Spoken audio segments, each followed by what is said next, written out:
এই জীবনে প্রথম একখান বিএপি রান্দা রাঁধছি। এটা কি? এটা হয়েছে বগুড়ার বিখ্যাত আলুঘাটি রাঁধছি। হয়েছে এটা মোরগ দি আর হয়েছে আর যা যা লাগে আর কি আলুঘাটিতে এটা এটা দি। কিন্তু এটা মূলত রাঁধে হয়েছে বড় বড় রুই মাছ কাতল মাছ দি অথবা গরুর গোস্ত দি। আর কাছে এটা নাই, আই গরিব, আর কাছে ফার্মের মোরগ আছে, আমি ফার্মের মোরগ দিয়ে রাঁধছি। ফার্মের মোরগ একখানা কড়াবাজি করছি, কড়াবাজি করে আর যা যা লাগে তা তা দিছি।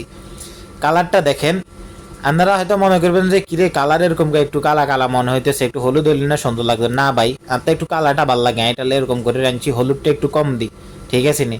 কিন্তু এত স্বাদ হয়েছে কি আই কই, জীবনে প্রথমবার বগুড়ার বিখ্যাত আলুঘাটি রাঁধছি।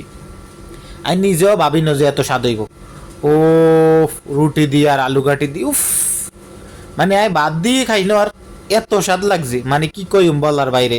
যদি আনগো মনে চায় একদিন এরকম আলুঘাটি বানাই খাইতে নারেন, একবারে অন্যরকম লাগবো।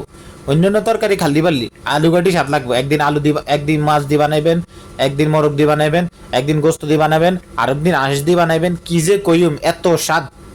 মানে এক ওগা রুটি খাই গেলাইছি। ও এরকম জানলে তো আরো আগদুরি আলুঘাটি বানাইতাম।